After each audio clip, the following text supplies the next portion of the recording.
आपका भजन करो दिन रात। प्रभु तो जानते हैं पगले ये गर्भ का ज्ञान गर्भ में रह जाएगा और बाहर आकर के तू सब कुछ भूल जाएगा, क्योंकि उस समय इसको ज्ञान रहता है। कठोर प्रार्थना करता, प्रभु एक बार निकाल दो। वो समय आया, अप्रसव के द्वारा जीव बाहर, अंदर की बातें अंदर रह गई, बाहर आके भूल गया और जीवन ऐसे ही निकाल दिया। जब बुढ़ापा आया ना, तब व्यक्ति की जो शरीर है वो थोड़ा कमजोर पड़ जाता है। तब याद आता है, ओहो हमारा तो जीवन ऐसे ही निकल गया, हमने तो कुछ किया ही नहीं। जो हमारे जीवन का लक्ष्य है, हमारे जीवन का उद्देश्य है, उसको हमने पूरा नहीं किया।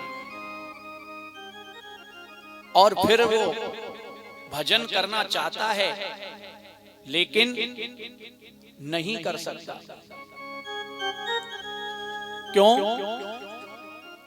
क्योंकि उस समय हाथ से माला नहीं चलती है। बुढ़ापे में ऐसे ऐसे हाथ हिलते रहते हैं, समय से स्नान नहीं हो सकता,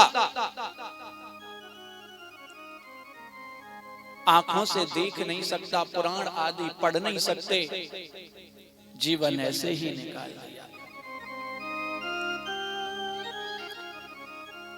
तब ज्ञान आता, व्यक्ति कहता है कि हम भजन करें, लेकिन करें कैसे? भजन हो ही नहीं सकता।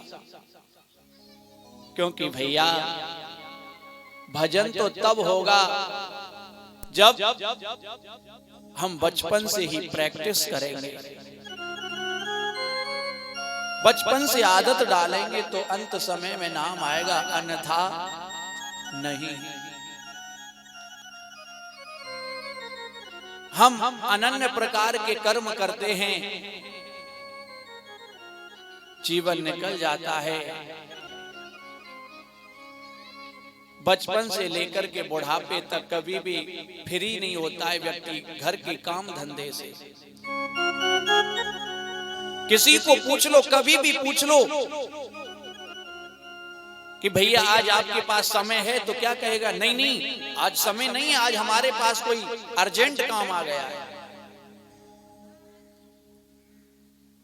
प्रिय भक्तों, जब व्यक्ति ताश खेलता है ना, सुबह से लेकर शाम कब हो गया पता नहीं चलता। लेकिन उस व्यक्ति को अगर कहा जाए कि आज तुम पूरे दिन भगवान का भजन करो, तो क्या व्यक्ति कर सकता है?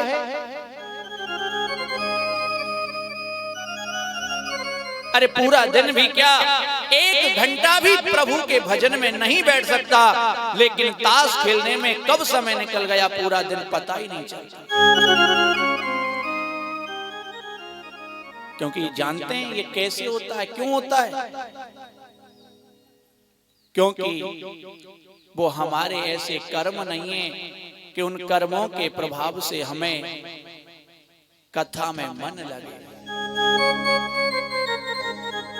कहते हैं कली प्रताप सत्संग न भावे। कलयुग के प्रभाव से सत्संग अच्छा नहीं लगता है। कई लोग आपने देखे होंगे पांडाल में बैठे रहते हैं, उनको कहा जाए भैया 4 घंटे कथा सुननी है, तो बैठ जाएंगे, फिर इधर उधर घूमेंगे, फिर बैठ जाएंगे और कम से कम 20-30 बार तो घड़ी को देखेंगे कि समय कब पूरा हो। बोले उनके ऊपर कलयुग का प्रभाव है। और जिनको पांडाल में बैठकर की कथा में आनंद की अनुभूति हो, तो समझना चाहिए हमारे ऊपर गोविंद की बहुत बड़ी विशेष कृपा है।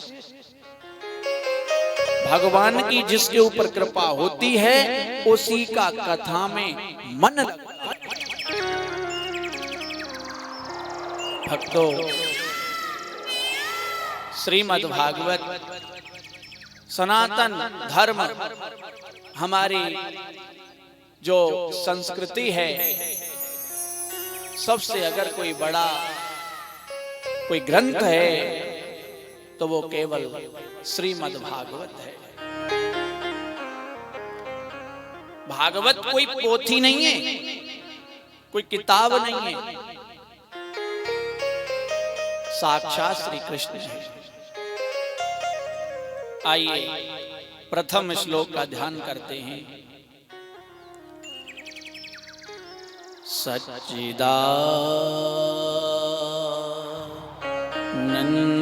सच्चिदानन्दरूपाय विश्वोत्पत्त्यादिहेतवे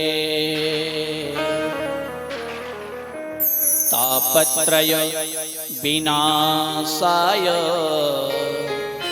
श्री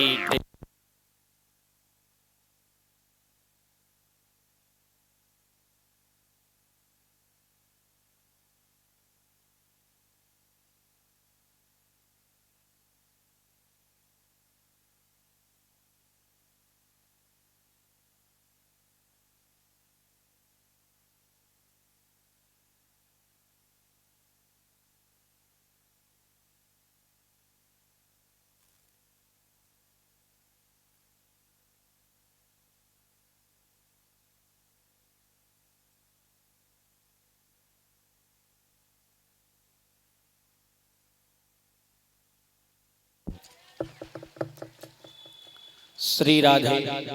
जय श्री कृष्णा, जय श्री श्याम।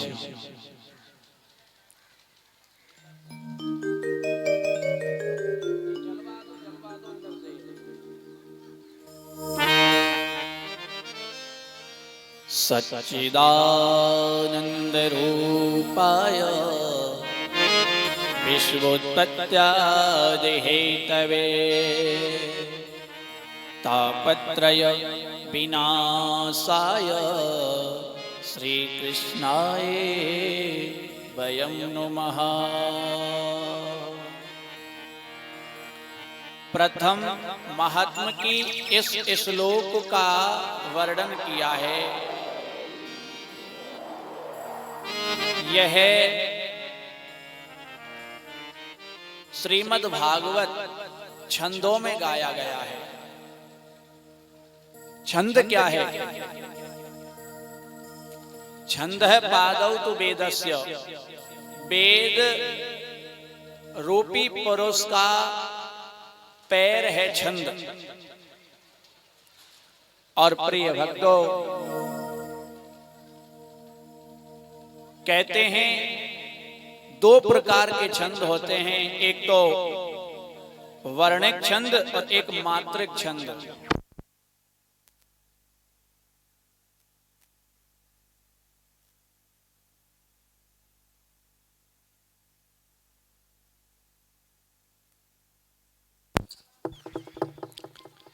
वर्णिक और मात्रिक, जिसमें मात्राओं को गिना जाए उसको मात्रिक छंद कहा जाता है और वर्णों को गिना जाए वर्णिक छंद कहा जाता है। तो ये अनुष्टुप छंद में प्रथम श्लोक महात्मा की गाई है। अनुष्टुप छंद का बोले इसमें 32 अक्षर होते हैं, वर्ण होते हैं और 8 पर यति होती है, जिसको हम अनुष्टुप कहते हैं। सबसे पहले सच्चिदानंद शब्द आया है। ध्यान देना भक्तों, जब सच्चिदानंद का संधि विच्छेद करते हैं, सत धन चित धन आनंद आता है। सत क्या है? जो आदि मध्यांत रहे उसको सत कहा जाता है। आदि मध्यांत का मतलब जब कुछ नहीं था तब वो था। सृष्टि से पहले जो था और मध्य वर्तमान में है और अंत जब सब कुछ नष्ट हो जाएगा तब जो बचेगा प्रलय के बाद उसको कहते हैं आदि मध्यांत, आदि मध्य और अंत। तो सबसे पहले केवल प्रभु ही थे और वर्तमान में भी हैं, और जब ये संपूर्ण प्रकृति नष्ट हो जाएगी तब भी वही बचेंगे। तो सत्वी प्रभु हैं। और चित, चित कहते हैं प्रकाश को, जिसको किसी दूसरे से प्रकाश उधार लेना नहीं पड़ता, जो स्वयं प्रकाशवान हो। आपने देखा होगा अंधेरे के समय में जब उजाला चाहिए तो व्यक्ति बल्ब जलाएं, ट्यूबलाइट जलाएं या दीपक जलाते हैं, तब जाकर के उजाला होता है। बल्ब ट्यूबलाइट आदि लगाएंगे तो कम जगह उजाला होगा। और ये बिजली है ना, ये मनुष्य की बनाई हुई बिजली है, इसका भरोसा नहीं रहता भैया, कब चली जाए। जैसे अभी माइक चल रहा था, बिजली चली गई, माइक बंद, भरोसा नहीं है ना। और इसका हमें बिल भी भरना पड़ता है, और जो बिल नहीं भरते हैं उनका कनेक्शन कट जाता है। ये मनुष्य की बिजली है, सोचो, बिल भी भरना पड़ता है, भरोसा भी नहीं है कब चली जाए, और उजाला भी कम जगह पर होता है। लेकिन मेरे गोविंद की, मेरे ठाकुर की बिजली को देखो, समय से सूर्य नारायण उदय होंगे, और जब उदय होंगे तो एक कमरे में नहीं, एक गांव में नहीं, एक शहर में नहीं, एक राज्य में नहीं, अपितु पूरे विश्व प्रपंच को उजाला कर देते हैं। चाहे कहीं भी कोई भी जगह हो, हर जगह उनका प्रकाश जाता रहता है, उजाला भी ज्यादा, और दूसरा बिल भी नहीं भरना पड़ता। और पक्का विश्वास भी ये है, मान लो अभी बज रहे हैं 2 बजने वाले हैं, तो प्रिय भक्तों आपने देखा है यहाँ पर कोई ट्यूबलाइट आदि नहीं लगाए हमने। क्यों? क्योंकि भरोसा है, ये परमात्मा की बिजली है, भरोसा है कि शाम को सूर्य अस्त से पहले अंधेरा हो नहीं सकता, इसलिए क्या जरूरत है, विश्वास भी पक्का है। तो ये मेरे गोविंद की बिजली है, जिसको चित्त कहा जाता है, स्वयं प्रकाशवान, वो भी प्रभु है। तीसरी बात आई आनंद की। आनंद क्या है? सच्चिदानंद। आजकल तो बढ़िया खाने को मिल जाए, ओहो आनंद आ गया, सोने को बिस्तर बढ़िया मिल जाए, आनंद आ गया। परंतु ये आनंद नहीं है। आनंद क्या है? आनंद है, देखो संसार में हर चीज का विलोम शब्द होता है, हर चीज का उल्टा होता है। सुख दुख, दिन रात, जय पराजय, अनेक हर शब्द का, परंतु आनंद का कोई भी उल्टा नहीं होता। आनंद तो जैसे कि तैसे रहता है। आनंद परमात्मा को ही कहा जाता है। कोई व्यक्ति कहे महाराज जी आनंद का उल्टा विषयानंद होता होगा, परमानंद होता होगा। नहीं नहीं भैया, ये तो आपने विशेषण लगाए हैं, उपमा लगाई है। आनंद तो जैसे कि तैसे है, उल्टा नहीं हुआ। तो आनंद ही परमात्मा को कहा जाता है। कल कोई यहाँ प्रसंग चल रहा था, कह रहे थे कि यहाँ तो भैया भगवान की कथा हो रही है ना, इसलिए अब आनंद की बातें करो। तो आनंद परमात्मा को ही कहा जाता है। पर आज के समय में हम अपने शरीर की अनुकूलता में सुख का अनुभव करते हैं, उसको आनंद कहते हैं। ये गलत है। सुख अलग है, दुख अलग है और आनंद अलग है। क्योंकि ये आनंद क्या है? वो परमात्मा का जब हम कथा सुनते सुनते एकदम अंदर से मन प्रफुल्लित हो जाए, एक खुशी हो अंदर से, वो आनंद की अनुभूति हो, तब कहते हैं वो आनंद है और वही परमात्मा है। सत भी प्रभु हैं, चित भी प्रभु हैं और आनंद भी प्रभु हैं। सत चित आनंद स्वरूप विश्वोत्पत्त्यादि हेतवे, जो विश्व की उत्पत्ति करने के हेतु हैं, तापत्रय विनाशाय, ताप त्रय होते हैं तीन। कौन कौन से? आध्यात्मिक ताप, आदिदैविक ताप और आदि भौतिक ताप। इन तीनों प्रकार के तापों को जो दूर करे, पता है शास्त्र कहता है इस संसार में हर व्यक्ति दुखी है। किसी को देख लो, किसी से पूछ लो, जाके कहें महाराज क्या आप सुखी हैं, तो पता है क्या कहते हैं? नहीं जी हम तो दुखी हैं। जो बेचारे गरीब लोग होते हैं ना, वो क्या कहते हैं कि दीन कहे धनवान सुखी, धनवान कहे सुख राजा को भारी, कि राजा कहे महाराजा सुखी, महाराजा कहे सुख इंद्र को भारी, इंद्र कहे सुख ब्रह्मा को ज्यादा और ब्रह्मा कहे सुख विष्णु को भारी।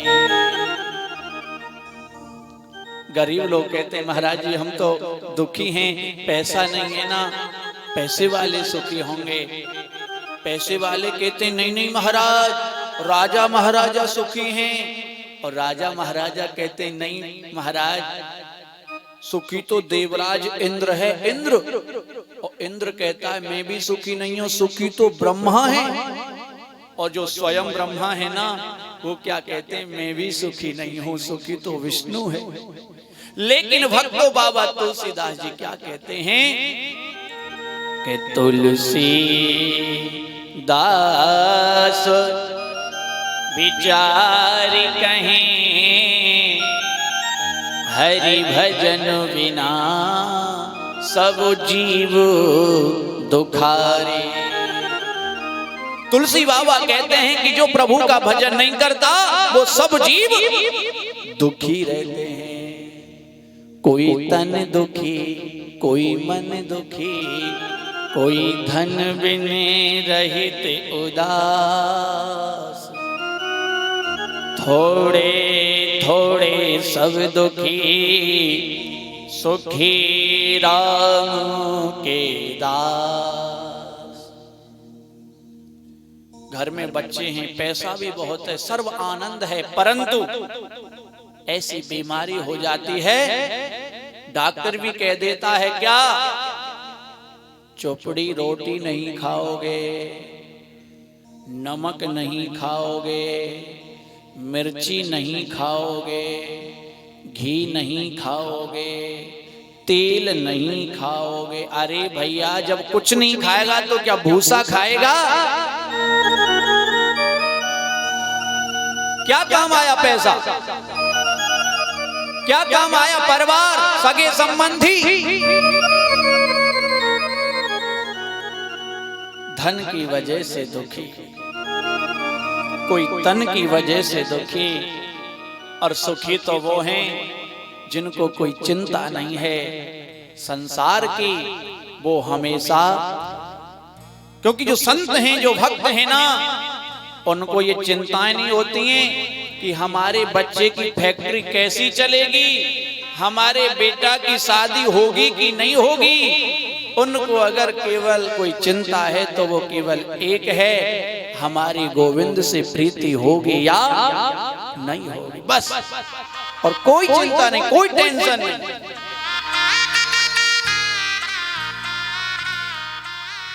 इसलिए कहते हैं कि तीनों प्रकार के तापों को जो दूर करे, बाबा तुलसीदास जी कहते हैं, हो दैहिक दैविक भौतिक तापा,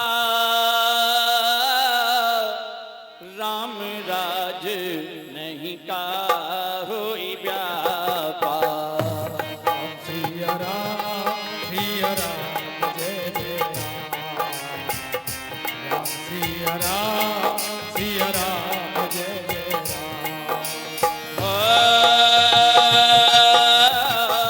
मंगल भवन अमंगल हारी,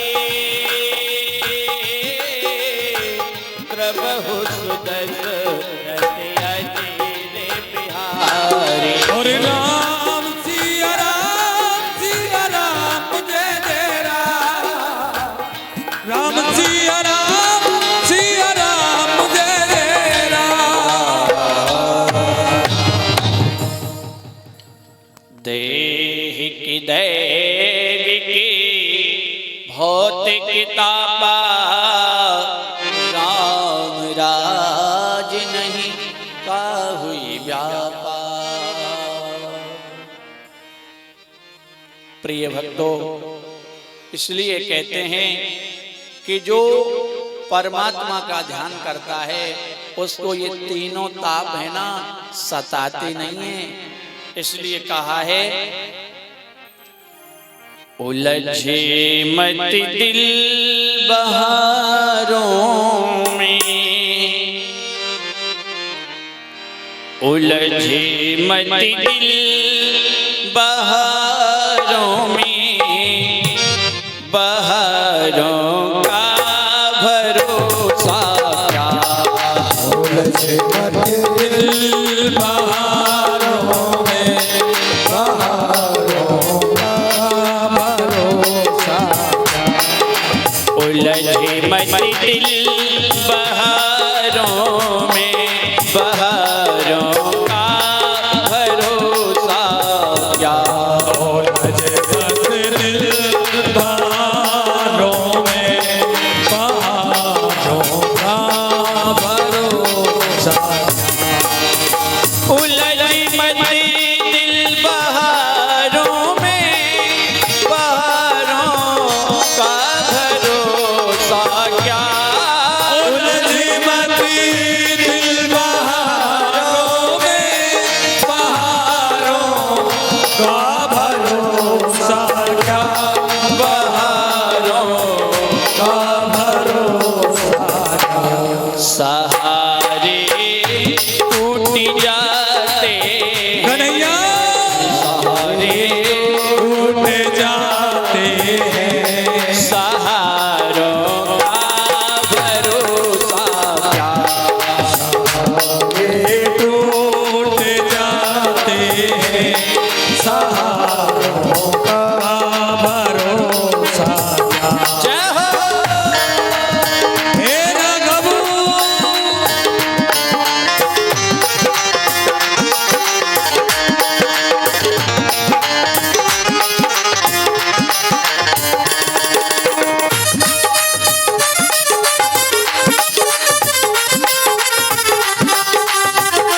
बजाते रहें, सर्दी भी नहीं लगेगी। और जानते हो ताली बजाने से बहुत फायदे होते हैं, बताएंगे हम आपको। इसलिए मीठी मीठी ताली बजाते रहें। और बताया है क्या, तमन्ना एक तेरी है, फुआरे हैं ये सावन के।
विचारों का कोई भरोसा नहीं है, अभी क्या विचार आ रहे हैं और 5 मिनट बाद क्या विचार आएंगे। इसलिए जो लहरों की तरह चंचल विचारों का भरोसा था, लहरों की तरह चंचल विचारों का भरोसा।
दुनिया है आशिया है किनारों से, ये दुनिया बहती नदियाँ है, आसिया है किनारों से, आशिया है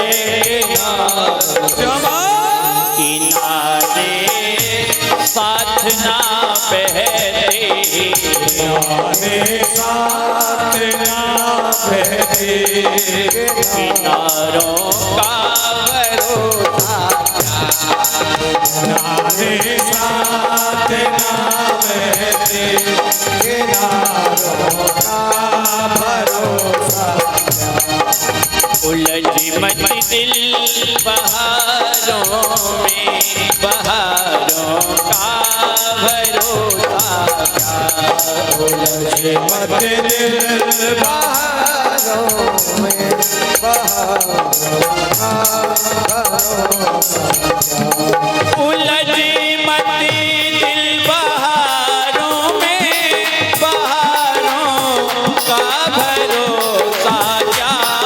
उलझी मत दिल बहारों में, बहारों का भरोसा क्या।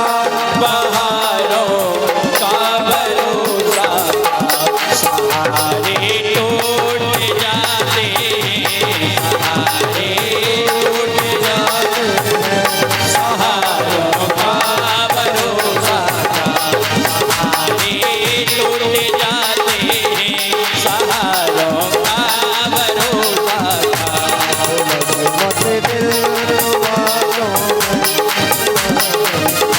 में, करो।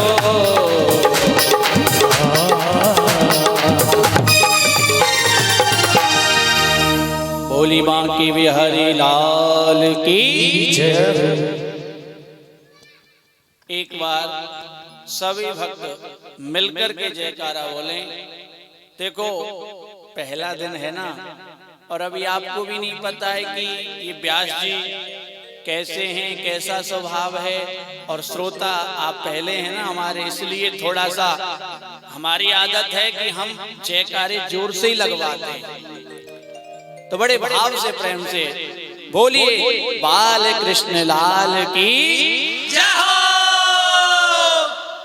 हाँ ऐसे ही जयकारे आप बोला करें श्री राधा। तो कहते हैं तापत्रय विनाशाय, तीनों प्रकार के तापों को जो दूर करें, श्री कृष्णाय वयं नुमः। ऐसे श्री कृष्ण भगवान को हम नमस्कार करते हैं। यं प्रव्रजन्तमनुपेतमपेतकृत्यं द्वैपायनो विरहकातर आजुहावा, पुत्रेति तन्मयतया तरिवोऽभिनेदो तं सर्वभूतहृदयं मुनिमानितोऽस्मि।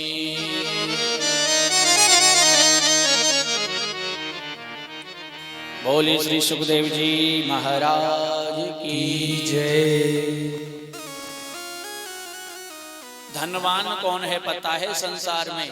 कबीर जी कहते हैं कबीरा सब जग निर्धना, धनवंता नहीं कोई, और धनवंता सोई जानिए जाको राम नाम धन हो। अरे यहाँ का धन है ना, भरोसा नहीं है कब खर्च हो जाए। कोई बीमार हो जाएगा तो डॉक्टरों के पास चला जाएगा, लड़ाई झगड़ा हो जाए कोर्ट कचहरी में चला जाता है।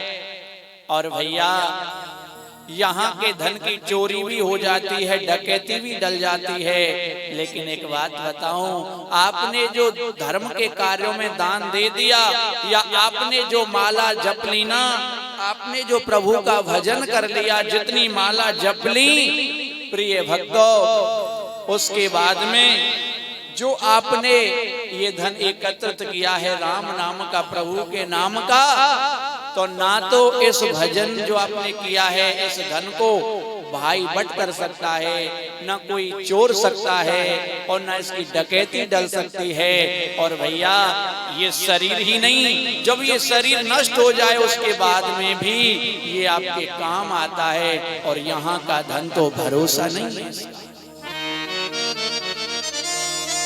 कुछ पैसे वाले लोग, अभिमानी लोग जो घमंडी होते हैं, अहंकार करते हैं, इतना धन है, वैभव है। आपको पता है सिकंदर कितने बड़े पैसे वाले थे, उनके खजानों की चाबियां ऊंटों पर लाद के ले जाई जाती थी। और जब वो मृत्यु को प्राप्त हुए ना, तो उनको शमशान के लिए ले जाया जा रहा था, तो उनके दोनों हाथों को ऐसे बाहर निकाल दिया। तभी एक व्यक्ति ने कहा, सिकंदर इस दुनिया में आए थे तो वैभव और शाली थे, सिकंदर इस दुनिया में आए थे तो वैभव और शाली थे, और जब वो इस दुनिया से गए थे तो दोनों हाथ खाली थे। इसलिए साथ कुछ भी नहीं जाता, केवल हरि नाम, प्रभु का नाम बस। प्रिय भक्तों, जैसे आप लोग इस पवित्र भूमि पर बैठ के कथा सुन रहे हैं ना, ऐसे ही तीर्थों में एक परम पवित्र स्थान है सुंदर, जिसको नेमी सारंग क्षेत्र कहा गया है। 88,000 ऋषि बैठे हैं, और उन ऋषियों का जीवन का लक्ष्य और उद्देश्य ही केवल एक था, कथा मात्रेक जीवनम। जीवन का लक्ष्य ही कथा। सुबह से लेकर शाम तक हर चर्चा चलती रहती, कथा सुनते रहते, सुनाते रहते। तो वहां पर उन ऋषियों के लिए सुंदर उपदेश दे रहे थे श्री सूत जी महाराज। 88,000 ऋषियों के समूह को सौनक कहा जाता है। तभी यहाँ पर बड़ी सुंदर कथा सूत जी महाराज सौनक ऋषियों को सुना रहे हैं, और कह रहे हैं कि बद्री विशाल क्षेत्र में 4 ऋषि बैठे हुए थे, और वो कौन हैं? सनक, सनंदन, सनातन और सनत कुमार।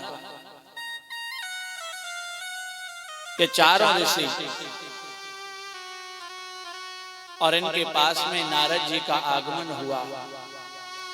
और जैसे ही नारद जी आए ना, तो नारद जी का मुखमंडल कुछ फीका पड़ रहा था।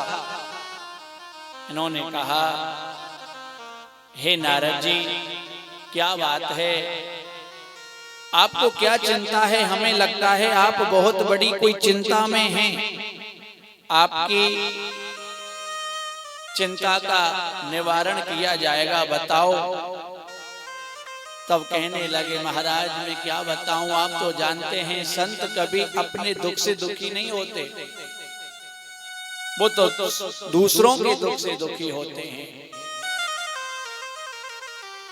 इसलिए प्रिय भक्तों, आज बताया है और कह रहे हैं कि मैं इस पृथ्वी पर जो सर्वोत्तम तीर्थ माने जाते हैं ना, मैं वहां पर गया। अहम तो पृथ्वी में यातो ज्ञात्वा सर्वोत्तमामिति पुष्करम च प्रयागम च काशीं गोदावरीं तथा हरिक्षेत्रम कुरुक्षेत्रम श्रीबंदम सेतु रामेश्वरम। और मैं सब जगह गया, मैंने वहां क्या देखा? सत्यम नास्ति, सत्य तो बिल्कुल नष्ट हो गया है। दया दानम न विद्यते, न कोई दया रही है और न कोई दान देता है। उदरम भरणो जीवा, सभी जीव अपने उदर को भरने में लगे हैं, पेट भरने में। और माता पिता भी सुंदर शिक्षा नहीं देते। मात पिता बालकन बुलावे, उदर भरे सोई धर्म सिखावे। माता पिता भी बच्चों के लिए केवल पेट भरने का धंधा सिखाते हैं और कुछ नहीं। और जब ऐसा संसार देखते हुए हम कहां पहुंचे? वृंदावन में। तो वृंदावन में हमने क्या देखा कि वृंदावन से संयोगात् पुनस्त्वं तरुणी नवा, धन्यं वृंदावनम तेन भक्तिर्नित्यते यत्र च।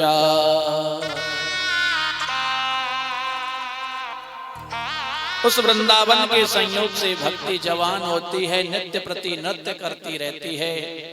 लेकिन उस भक्ति के दुख का कारण कुछ और था। एक युवती को देखा, अब वो अकेली नहीं थी, उसके पास उसकी कई सहेलियां भी थीं और पास में दो वृद्ध पुरुष लेटे हुए थे। तभी मेरे को देख करके उसने आवाज लगाई और कही, ओ महात्मा जी, ओ महात्मा जी, जरा एक क्षण मेरी चिंता का निवारण करो। भो भोग साधो क्षणम तिष्ठा मत चिंता मपि नाशया, दर्शनम तब लोकस्य सर्वथा गहरम परम। नारद जी कहते मैंने देखा, मैं इसको जानता नहीं, ये मुझे पुकार रही है, हे देवी तुम कौन हो, परिचय बताओ। उसने कहा, महाराज मेरा नाम भक्ति है। अहम भक्ति रीति ख्याता इमौ मे तनयौ मतौ, ज्ञान वैराग्य नामानो काल योगेन जर्जरो। और अपने बारे में कहती है, उत्पन्ना द्रवणे साहम वृद्धिम कर्णाटके गता, क्वचित क्वचिन महाराष्ट्रे गुर्जरे जीर्णताम गता। मैं द्रवण देश में उत्पन्न हुई, वृद्धिम कर्णाटके गता, और कर्नाटक में मैं जवान हुई, क्वचित क्वचिन महाराष्ट्रे, कहीं कहीं महाराष्ट्र में मुझे मान सम्मान मिला, और गुर्जरे जीर्णताम गता, गुजरात में मैं बुढ़ी हो गई। महाराज ये जो वृद्ध लेटे हैं ना, ये कोई और नहीं है, ये मेरे अपने पुत्र हैं। महाराज जिनको वृद्धा अवस्था प्राप्त हो गई है, हम वृंदावन में आए, पता नहीं क्या वृंदावन में मेरे तो आते ही शरीर में एक ऊर्जा उत्पन्न हो गई, मैं तो जवान हो गई, लेकिन ये पुत्र है ना, ये वृद्ध हैं, ऐसी कृपा कर दो कि मेरे पुत्र भी जवान हो जाएं, क्योंकि ये विडंबना है। एक माता जवान है और पुत्र बुढ़े, अच्छा नहीं लगता। प्रभु कृपा कर दो। सहेलियों के बारे में बताया, बोलिए जितनी सहेलियां हैं ना, ये नदियां हैं, गंगा यमुना गोदावरी कावेरी सरस्वती नर्मदा आदि। नारद जी कहते हैं, बाप रे बाप, मैंने तो ऐसा आश्चर्य जीवन में नहीं देखा। फिर भी नारद जी ने सोचा ठीक है, हम कुछ उपाय करते हैं। तो नारद जी ने वहां पर गीता जी का पाठ सुनाया, वेद का पाठ सुनाया। गीता पाठे मुहुर्मुहु, गीता जी का पाठ तो बार बार सुनाया। इससे थोड़ी चेतना तो आती, लेकिन जैसे विराम देते ना, फिर वो वृद्ध हो जाते। अब चिंता हो गई, हे भगवान क्या करें। तभी आकाशवाणी हुई, हे नारद कोई सत्कर्म करो।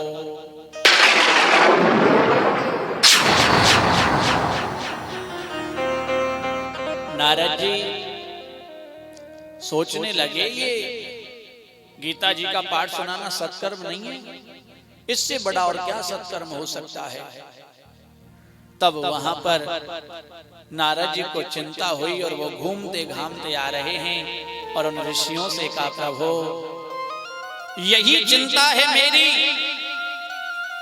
कि वो सत्कर्म क्या है जिससे भक्ति ज्ञान वैराग्य के कष्टों की निवृत्ति हो। संतों ने कहा, ये नहीं जानते आप? बोले नहीं तो।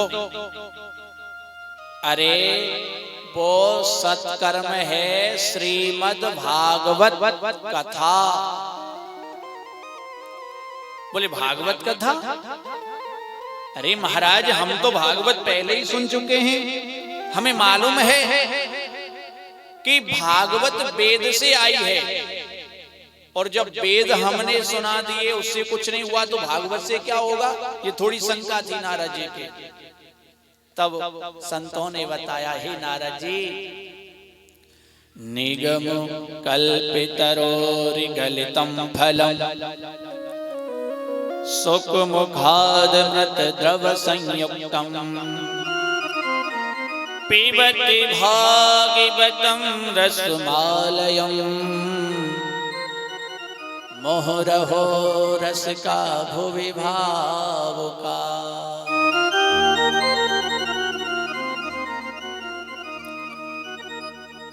वेद हैं वृक्ष के स्वरूप, कल्प वृक्ष यानी वेद रूपी वृक्ष, और उसका फल है श्रीमद् भागवत।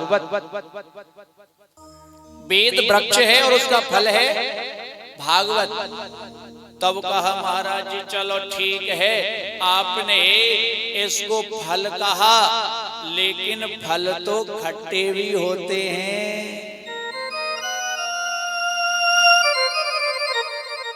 कोई गारंटी है कि ये फल खट्टा नहीं होगा? बोले हाँ जी, ये खट्टा नहीं है। क्यों? सुख मुखाद अमृत द्रव संयुक्तम। सुख कहते हैं तोते को, और आपने देखा होगा तोता जिस फल में अपने मुख को लगाता है वो मीठा ही होता है। बेर के फल में अगर तोता मुख लगाएगा ना तो पक्की गारंटी है वो मीठा होगा। अब या तो यूं समझो कि तोता के मुख लगाने से खट्टा मीठा हो गया, या यूं समझो पहले से ही तोता ऐसे फल में मुख लगाता है जो मीठा होता है। लेकिन ये पक्की बात है कि तोता जिस फल में मुख लगाएगा वो खट्टा नहीं होगा। इसलिए यहां तक शंका दूर हो गई।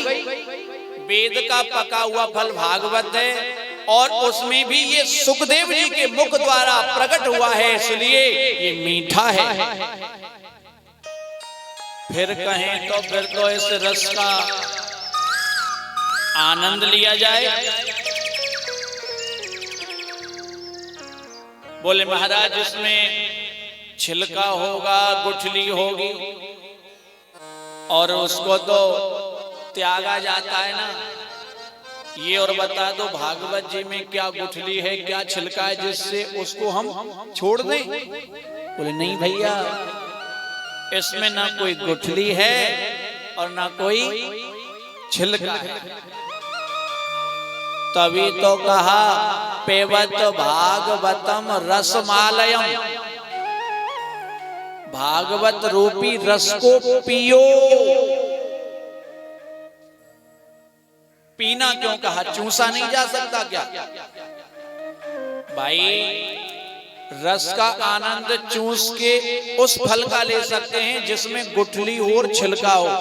जैसे आम का फल है, अब उसके रस का आनंद आप चूस के ले सकते हैं, लेकिन जिसमें गुठली भी नहीं, छिलका भी नहीं, केवल रस ही रस हो, उसको तो पिया ही जाता है। जैसे गन्ने का रस किसी ने निकाल के दिया, लो भैया, उसको चूसा नहीं जाएगा, उसको तो पिया ही जाता है। इसलिए इसमें कहा है पिबत भागवतम रसमालयम। फिर कहेंगे महाराज जी कितनी बार पिए, हम तो पीते ही रहते हैं। अरे हमारे यहाँ तो पहले भी एक बार कथा हुई थी तो उसमें खूब रस पिया था, और आसपास के गांव में भी कथाएं होती हैं, वहां भी हम जाते हैं पीने। और महाराज हम टेलीविजन में आस्था चैनल, संस्कार चैनल, दिशा चैनल ये खोलते हैं ना, बड़े बड़े संत महात्मा ये रस पिलाते रहते हैं और हम पीते रहते हैं। तो कितनी बार पिए? बोले मोह रहो रस का भुवि भाव का। बार बार पियो, बार बार पियो। कब तक? बोले जब तक अभिमान ना जाए और बेमान ना आए तब तक पीते ही रहो, पीते ही रहो। बोली भागवत भगवान की।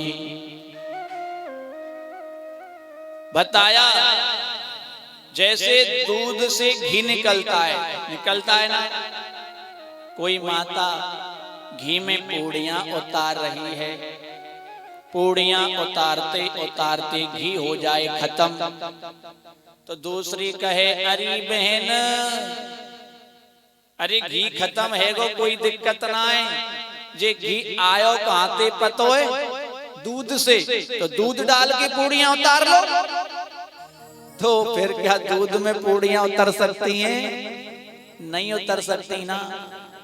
ऐसे ही जैसे दूध से घी बना है, लेकिन जिस कार्य को घी करता है उसको दूध नहीं कर सकता, क्योंकि ये उसका रस है। ऐसे ही वेद से भागवत आई है, लेकिन जिस कार्य को वेद नहीं कर सकता उसको भागवत करती है। ये रस ही रस है। अब नारद जी की शंका एकदम दूर हो गई, और फिर उन्होंने हरि के द्वार हरिद्वार को चुना। और वहां पर पहले ये कथा थी जहां 4 प्रवक्ताएं, चारों भाई सनक, सनंदन, सनातन, सनत कुमार और श्रोता केवल एक हैं हमारे नारद जी। लेकिन वहां पर संतों ने उन भक्ति ज्ञान वैराग का आवाहन किया, और वो कथा जब हुई ना तो उसमें बड़ी सुंदर कथा बताई, और कहा है कि चाहे कितना ही बड़ा पापी हो, दुष्कर्मी हो, अगर वो प्रभु की कथा सुनता है तो उसका भी कल्याण हो जाता है। बोली श्री बांके बिहारी लाल की जय।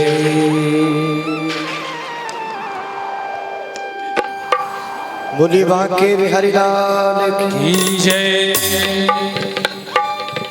अरे अमृत है हरि नाम जगत में, हे हो इसे छोड़ विषय विष पीना क्या, हरि नाम नहीं तो जीना क्या, हरि नाम नहीं तो जीना क्या। हो अमृत है हरि नाम जगत में, अमृत है हरि नाम जगत से, छोड़ विषय विष पीना क्या, हरि नाम नहीं तो जीना क्या, हरि नाम नहीं तो जीना क्या। बांके बिहारी लाल की जय हो।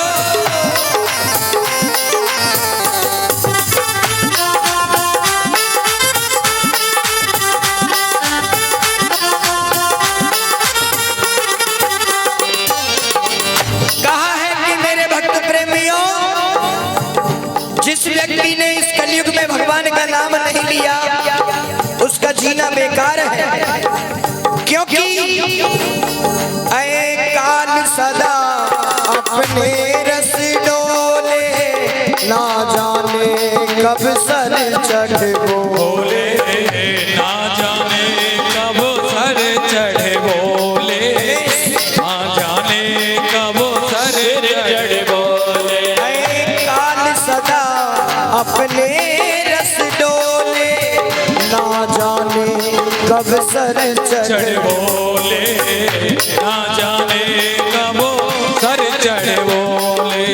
इसलिए हरि हरि का नाम जपो शिवा सर, हरि का नाम जपो शिवा सर। बरस महीना क्या हरि नाम नहीं तो जीना क्या, हरि नाम नहीं तो जीना क्या। है अमृत है हरि नाम जगत में, अमृत है हरि नाम जगत में छोड़ से पीना क्या, हरि नाम नहीं तो जीना क्या, हरि नाम नहीं तो जीना क्या। हे प्यारे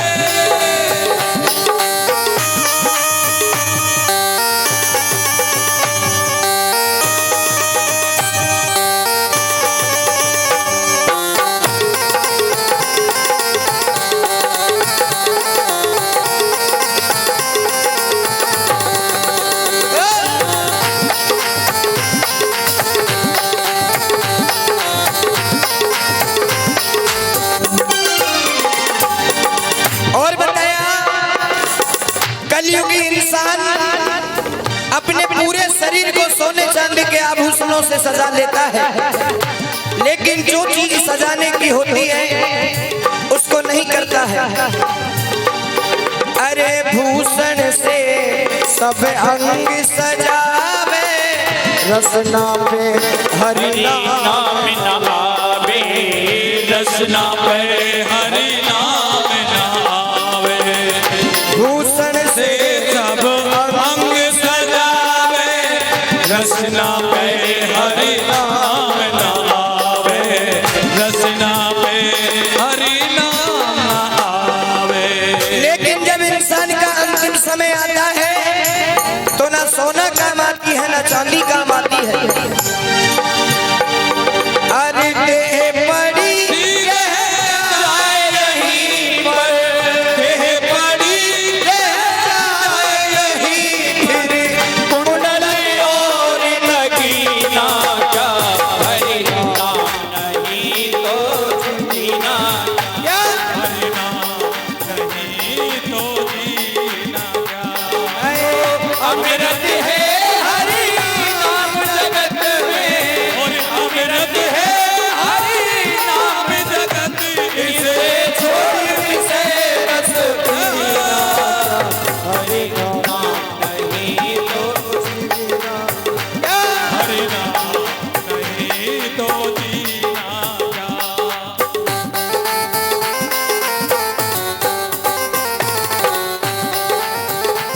हे राघव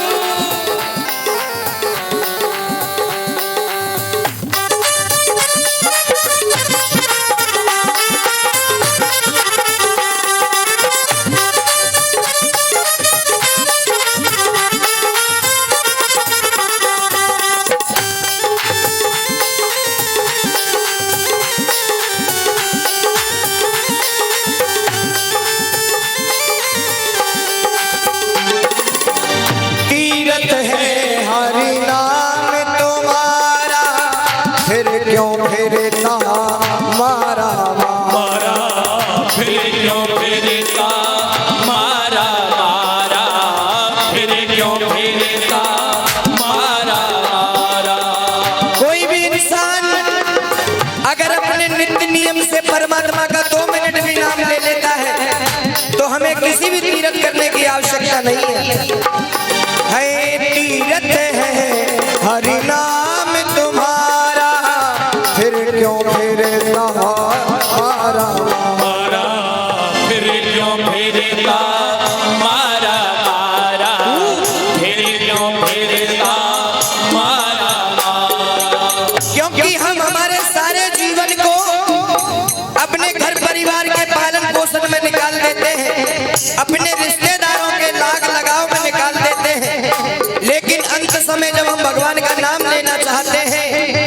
हमारी जिह्वा अवरुद्ध हो जाती है, हम भगवान का नाम नहीं ले सकते। अंत समय हरि नाम ना आवे, अंत समय हरि नाम ना आवे, काशी और मदीना क्या हरि नाम नहीं तो जीना क्या, हरि नाम नहीं तो जीना क्या। अमृत है हरि नाम जगत में, अमृत है हरि नाम जगत में, छोड़ विषय विसरी ना क्या, हरि नाम नहीं तो जीना क्या, हरि नाम नहीं तो जीना क्या, हरि नाम नहीं तो जीना क्या, हरि नाम नहीं तो हरि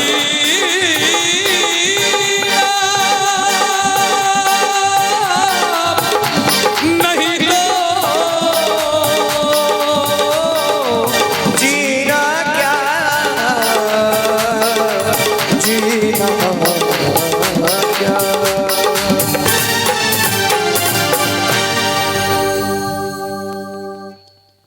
इसलिए बताया है कि अमृत है हरि नाम जगत में, इसे छोड़ विषय विष पीना क्या, और हरि नाम नहीं तो जीना क्या। जिस व्यक्ति के जीवन में प्रभु का नाम ना हो, उसका जीवन जीना नहीं है वास्तव में। देखो भागवत जी की महत्वता इतनी है कि कोई व्यक्ति जीवन भर अधर्म करे, पाप कर्म करे, यहां तक कि मरने के बाद में प्रेत भी बन जाए ना, इतना भयंकर पापी भी इस कथा को सुनता है तो उसका भी कल्याण हो जाता है। ये मानवा पाप कृतस्तु सर्वदा, सदा दुराचारता विमार्गगाः, क्रोधाग्निदग्धः कुटिलाश्च कामिना, सप्ताह यज्ञेन कलौ पुनन्ति ते।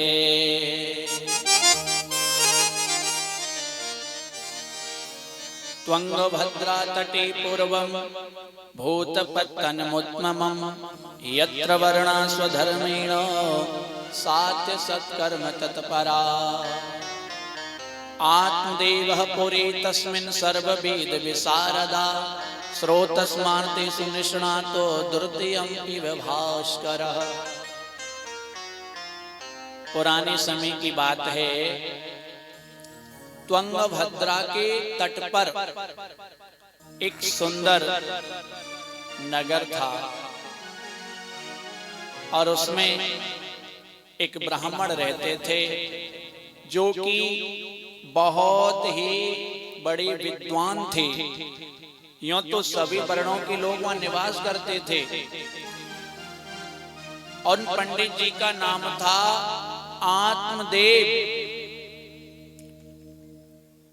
सूर्य के समान, जैसे सूर्य का प्रकाश होता है ना, उसका कितना प्रभाव होता है, ऐसे आत्मदेव पंडित जी के ज्ञान का प्रकाश था।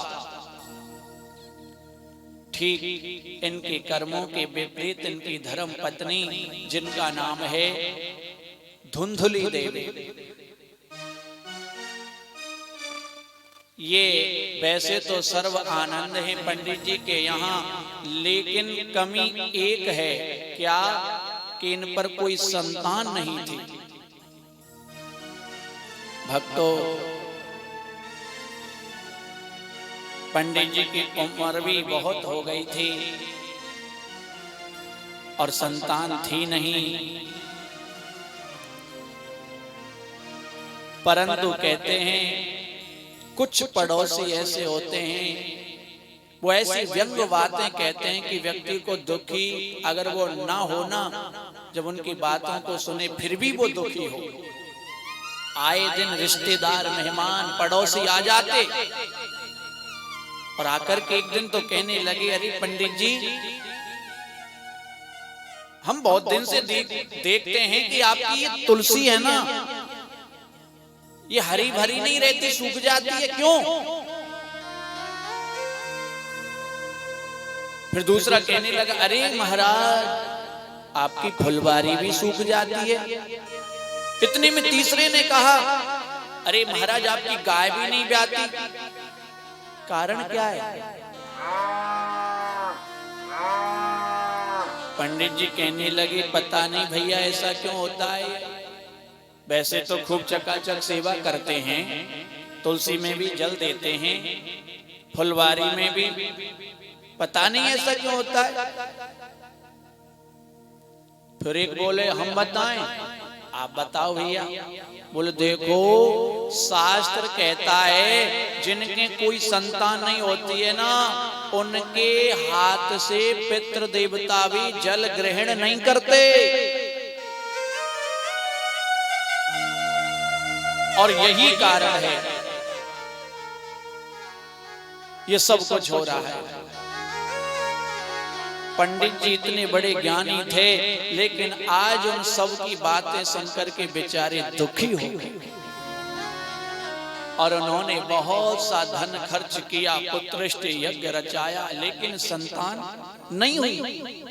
अब तो दुखी हो गए, और दुखी होकर के जंगल में गए ना, एक संत जी से मिलन हुआ, और संत जी ने जब देखा कि ब्राह्मण दुखी हैं, तो पूछा, हे विप्र, हे ब्राह्मण देव, आपको क्या दुख है? आप किस प्रकार से ये रुदन करते हैं, क्यों रोते हैं? कथम रोदसी विप्रतम काते चिंता बलियसी वदत्वं सत्वरं मह्यं स्वस्य दुःखस्य कारणम्। स्वयं के दुख का कारण बताओ। पंडित जी बोले, महाराज, मुझे संतान चाहिए। संत जी बोले, भैया, संतान लेकर के क्या करोगे? कोई किसी को सुख नहीं देता। कन्हैया कोई सब कुछ मान लो ना। पंडित जी बोले, महाराज, उपदेश मैं भी बहुत करता हूं, मुझे उपदेश नहीं चाहिए, मुझे पुत्र चाहिए, पुत्र।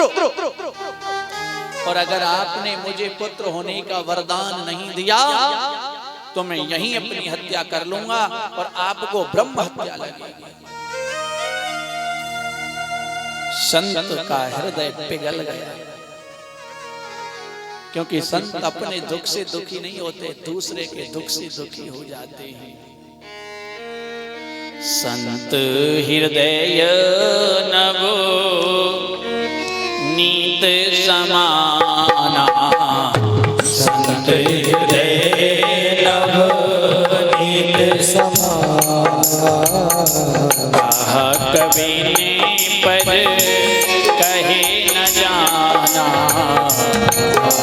कभी ने पद कहे न जाना, निर्मल मन जन सोहि पावा, निर्मल मन जन सोहि मोहि पावा, मोहि कपट छल छिद्र न भावा, मोहि कपट छल छिद्र न भावा। संत कभी अपने दुख से नहीं दुखी होते। जब उन्होंने देखा कि ये इतना दुखी है, दया आ गई। संतों का हृदय मक्खन के समान कोमल होता है, नवनीत समाना, नवनीत मक्खन को कहा जाता है। तुरंत झोली में हाथ दिया और एक आम का फल और दिया पंडित जी को, और कहा, इसको अपनी पत्नी को खिला देना। कहने लगे, हाँ बिल्कुल, अभी जाके खिलाता हूँ। खुश होकर के दौड़ा दौड़ा गया, और जाकर के पंडित जी ने आवाज लगाई, देवी जी सुनती हो?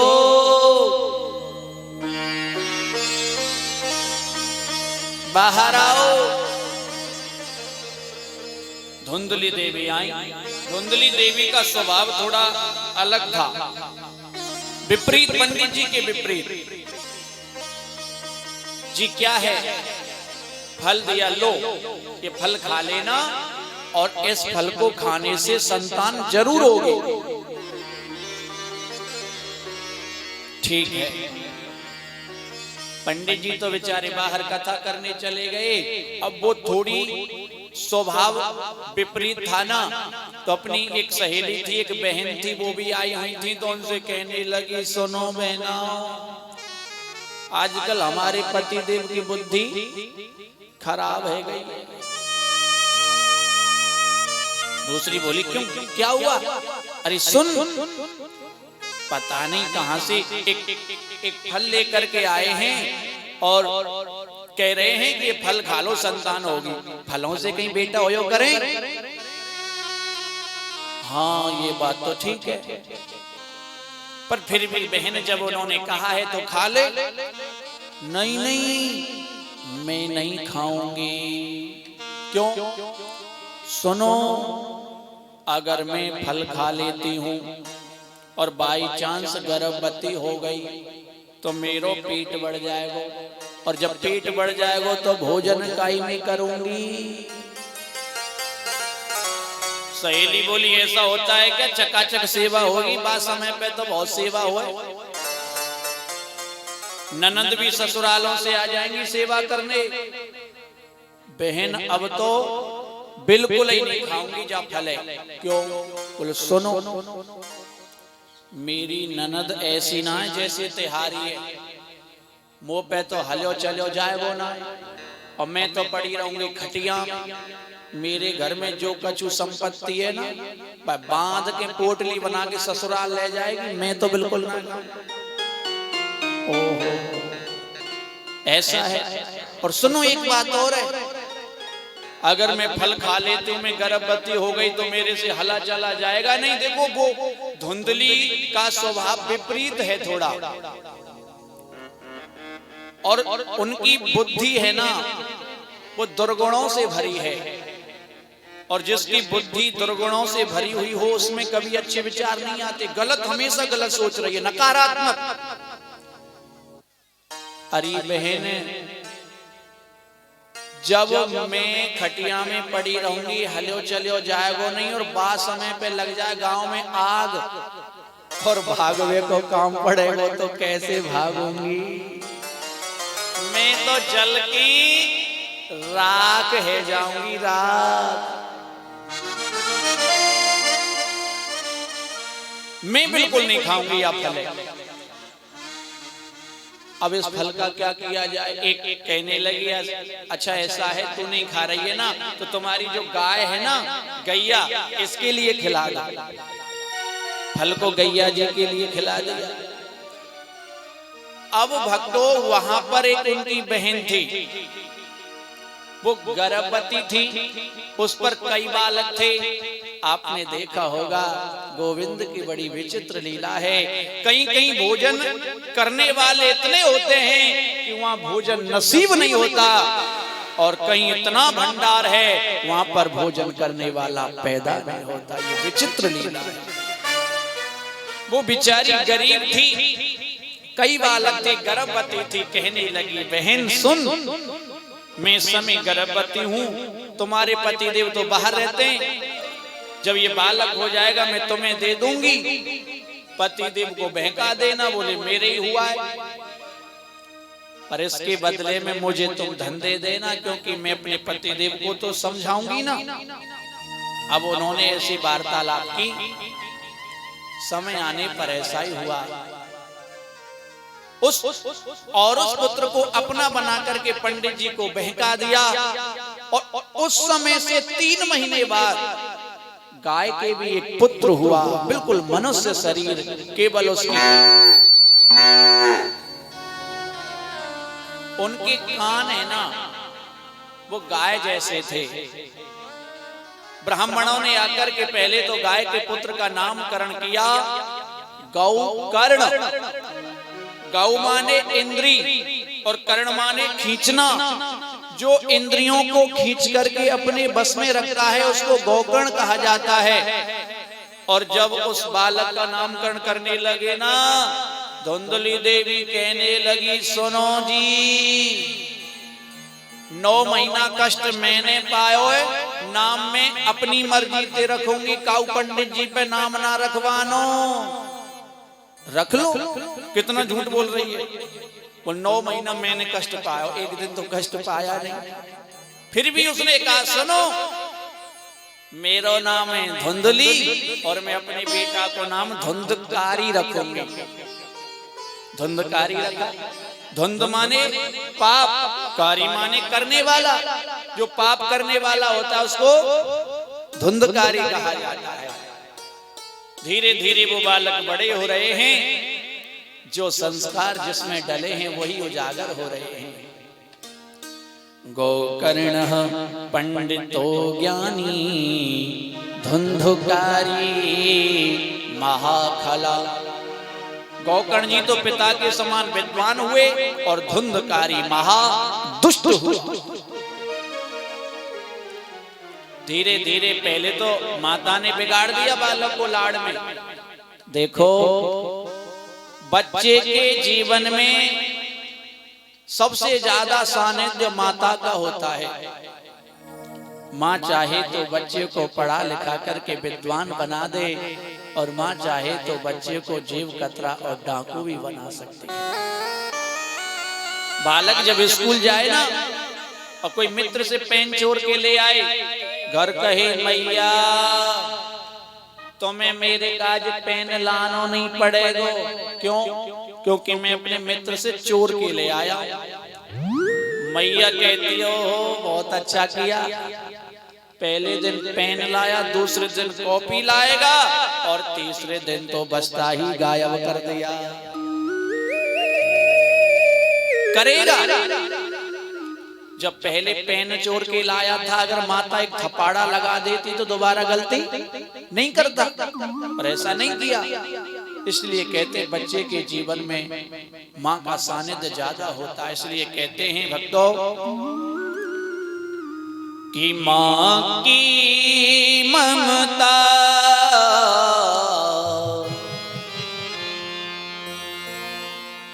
कि माँ की ममता माँ से मांगे हमें पुत्र मिले सरवण की तरह, और भाभी मांगे देवर लक्ष्मण की तरह। देवर लक्ष्मण की तरह माँ की ममता माँ से मांगे मुझे पुत्र मिले श्रवण की तरह। अभी मांगे देवर लक्ष्मण की तरह, अभी मांगे देवर लक्ष्मण की तरह।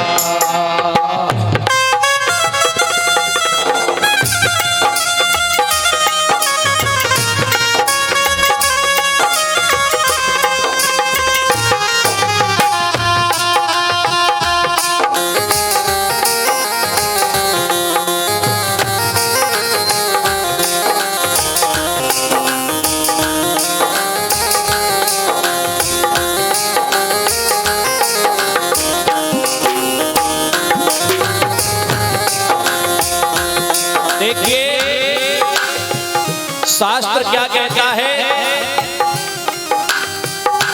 कि माता पिता चाहते हैं कि हमारा पुत्र श्रवण कुमार जैसा होना चाहिए, और भाभी क्या मांगती है? देवर मिले तो लक्ष्मण जी जैसा। वो भी कैसे? आपने सुना होगा जब माता जानकी जी का रावण ने हरण किया था और उस समय रावण ले जा रहा था जानकी जी को, उस समय माता अपने आभूषणों को त्यागती हुई जा रही थी,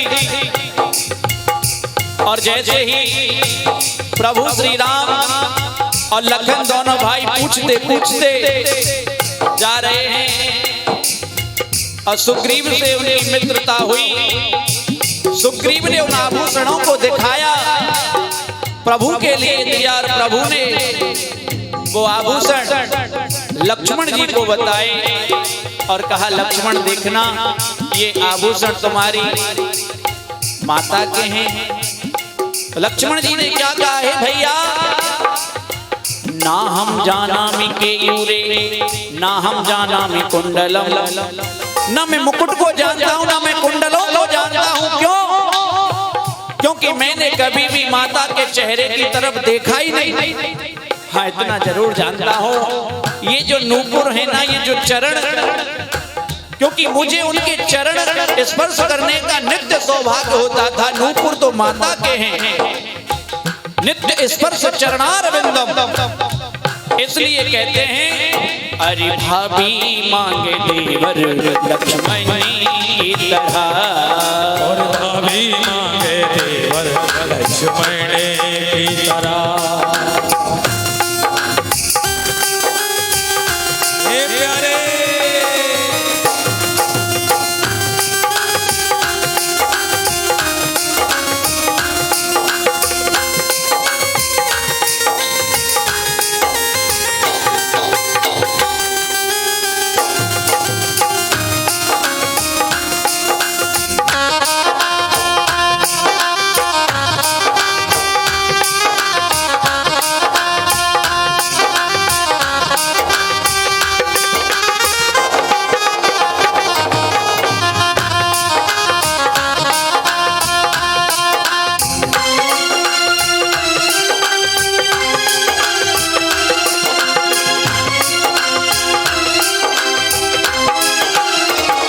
और क्या, अरे द्रौपदी लाज बचाने प्रभु ने भाई का फर्ज निभाया था।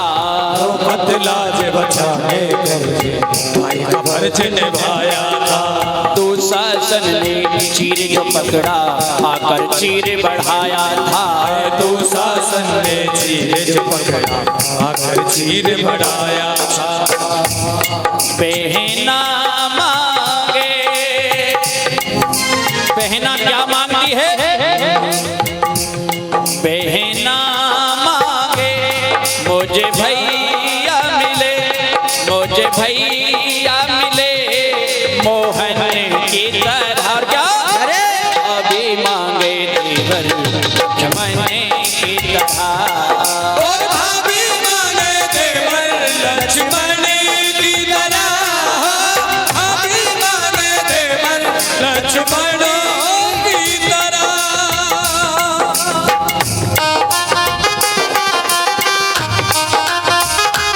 हे प्यारे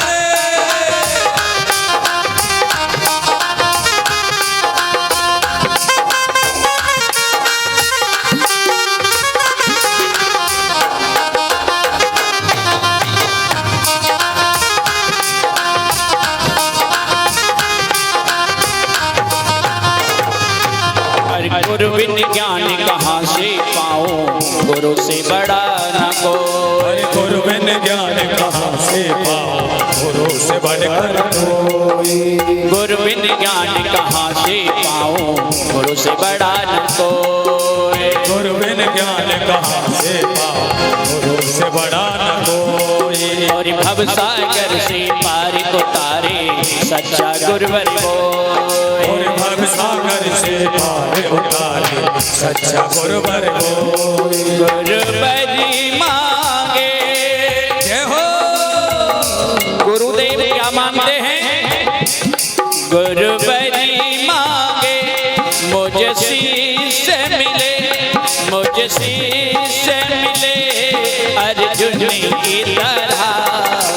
अभी मांगे देवर लक्ष्मण की तरह, और भाभी मांगे देवर लक्ष्मण की तरह। भाभी मांगे देवर लक्ष्मण की तरह।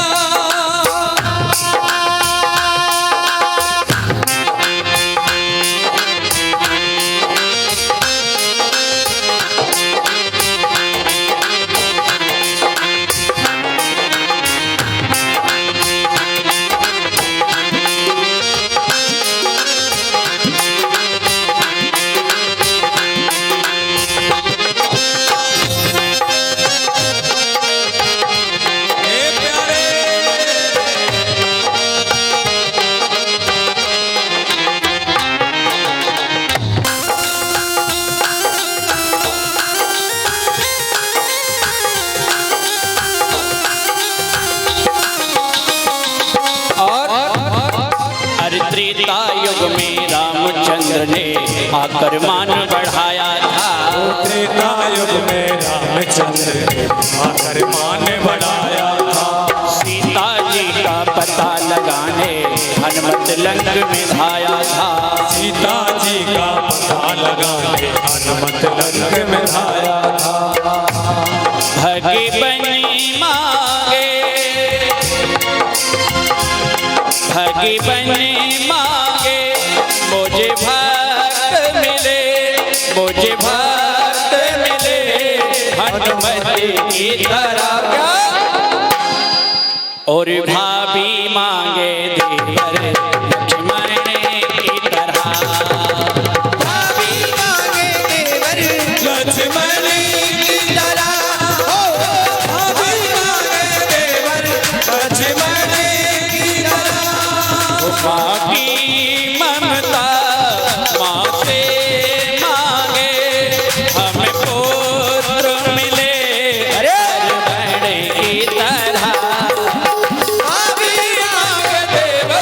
लक्ष्मण की तरह, भाभी मांगे देवर लक्ष्मण की तरह, लक्ष्मण की तरह, लक्ष्मण की तरह।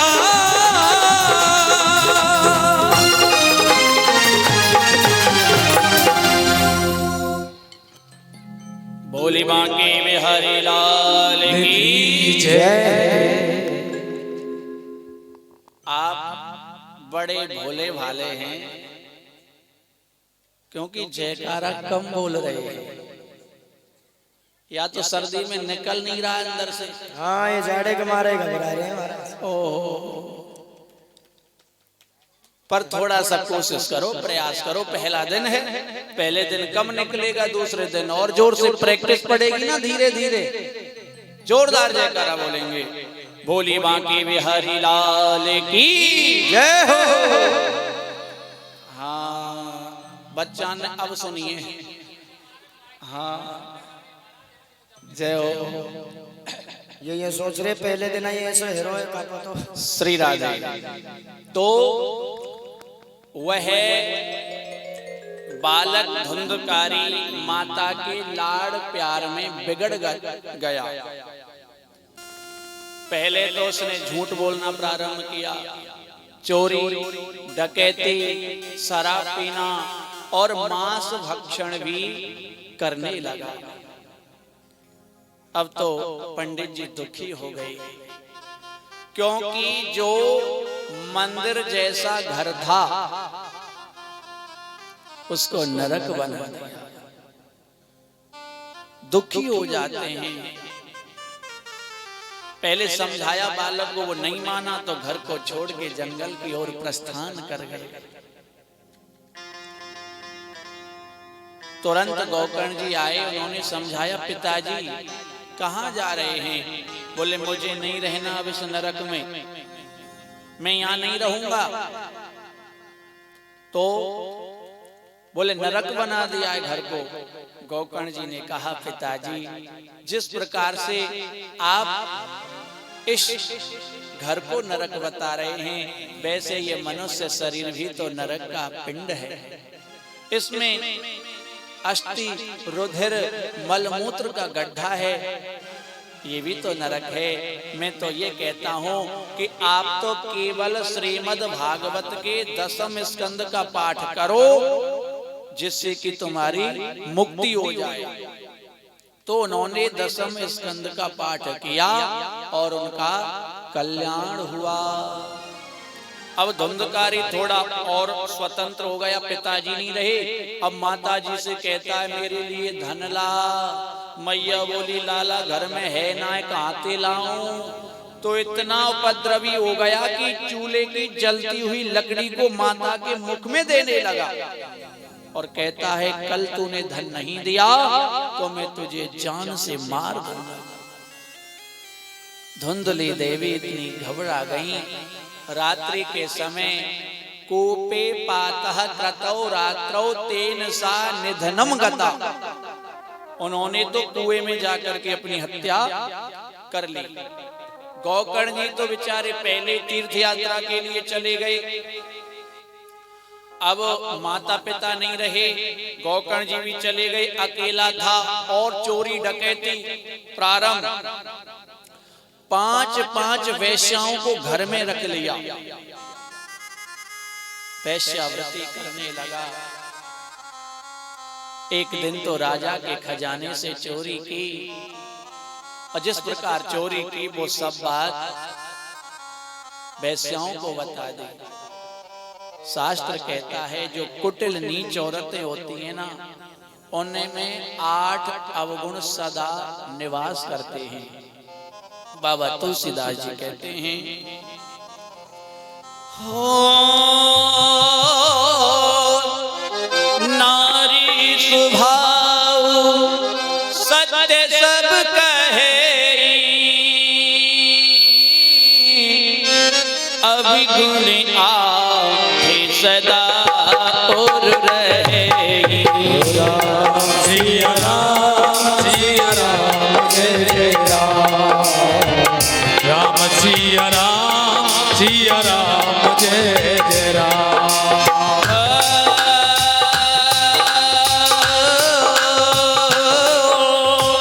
साहस अनरत चपलता माया,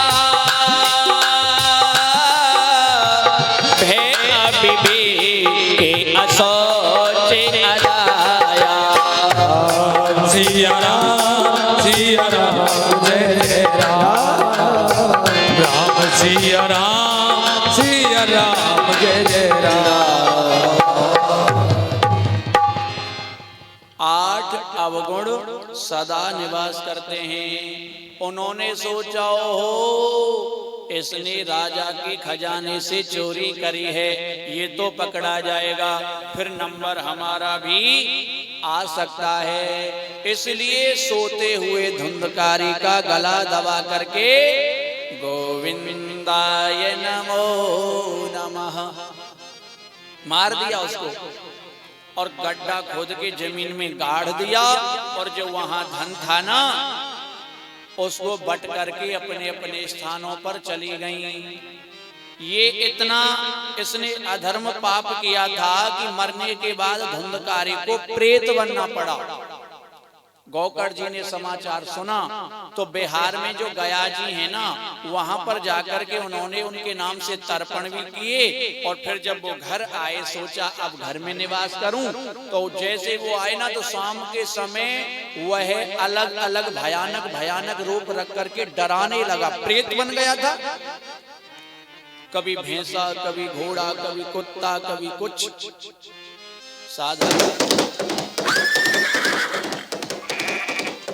साधारण कोई हो तो डरे, परंतु तुरंत अंजलि में जल लिया और अवमंत्रित करके उसमें छींटे लगाए तो बोलने की शक्ति आ गई। और पूछा तुम कौन हो?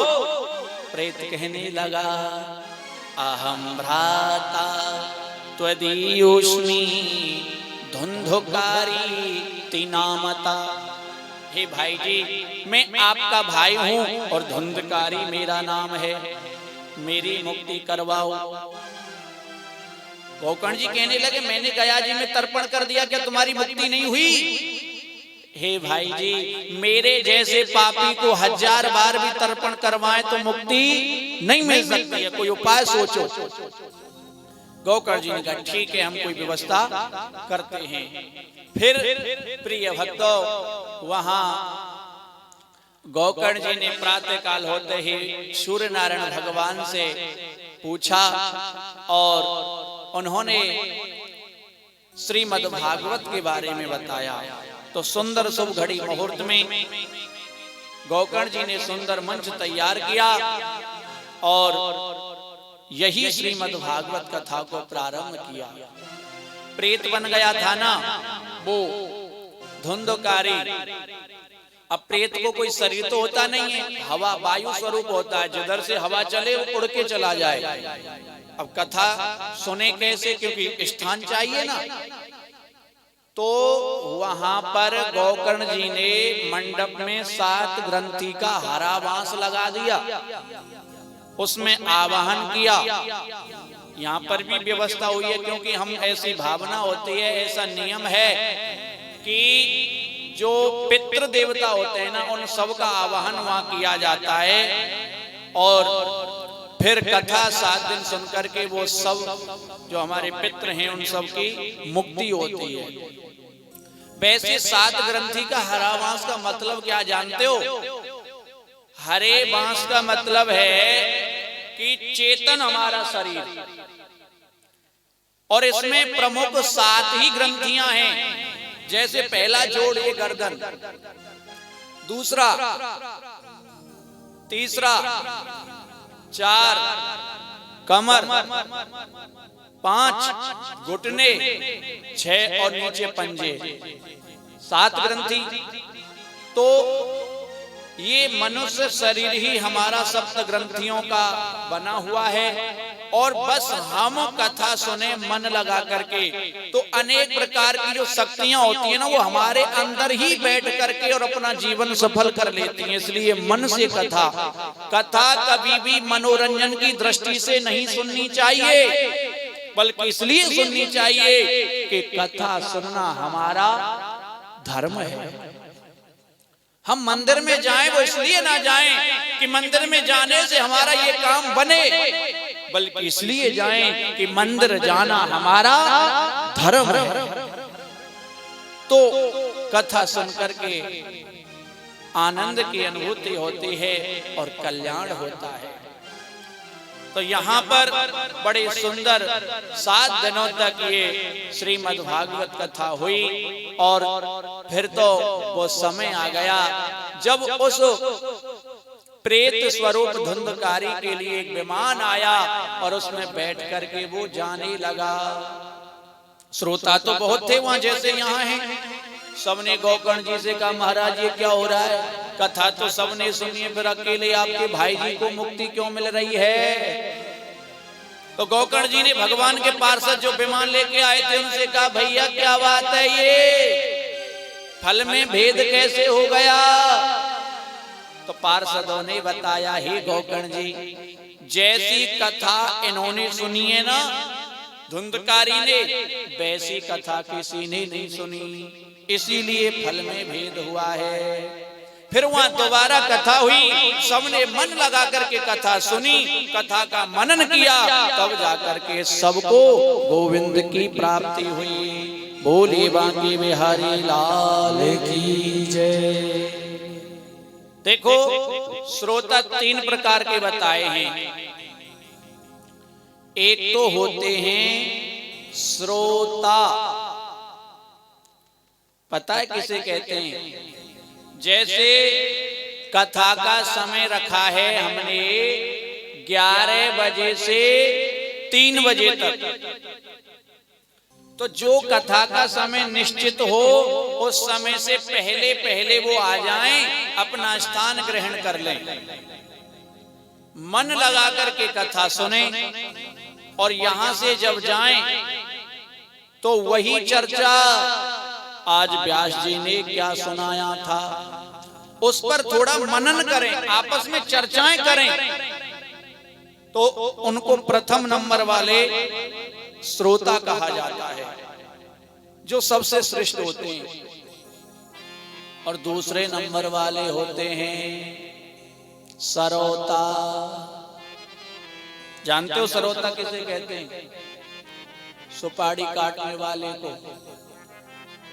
श्रीमान जी आधा घंटे तो बाद आएंगे और फिर आकर के ये देखेंगे कि ओहो